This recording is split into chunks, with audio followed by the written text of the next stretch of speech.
osteoarthritis is progressive, and we as surgeons are used to seeing it in the late stages where the cartilage has totally worn off. We also know and are taught of progression of cartilage wear from what you can see is grade 1. These are arthroscopic pictures, softening of cartilage to further decrease in thickening to exposure of the bone. We know the structure of cartilage, and our investigations are also tuned to see these structural changes. That is the MRIs and the X-rays. But what actually happens, there is a borderline between present cartilage and absent cartilage when the line for surgery is drawn. But whether there is anything which can prevent this progress is probably detection of it early before those structural changes do take place. Now, the first and foremost, when you see a patient with probable osteoarthritis, is actually ruling out whether there is any other inflammatory process going on.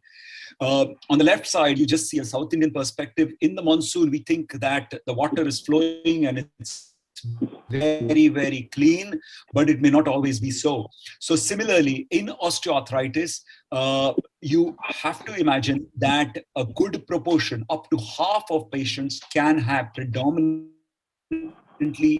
inflammatory pathology. Watch out, these could be early signs of inflammatory disease. There could be many other causes which can cause secondary osteoarthritis, and these have to be taken into account before you go down and dictate treatment terms, because obviously that would influence your treatment. Arthritis in terms of osteo and rheumatoid have been thought to be diametrically apart, but on the lines of what Dr. Jha said, we know that rheumatoid arthritis as well as osteoarthritis do have flare-ups from time to time. Even though we thought that rheumatoid arthritis was predominantly inflammation, we know now that osteoarthritis also has inflammation in its origin. And we have now defined end organs. End organ damage is the same. We know that immune mediators can be present in osteoarthritis as well. Now, the joint, of course, is taught as the organ with all these components. Rheumatoid arthritis will predominantly affect the synovium, but with greater discovery of the cellular pathologies and inflammatory mediators in various parts, that is the joint fluid, the cartilage, and the inflammatory process, which eventually affects bones, our perspective and, of course, the avenues for treatment are definitely changing.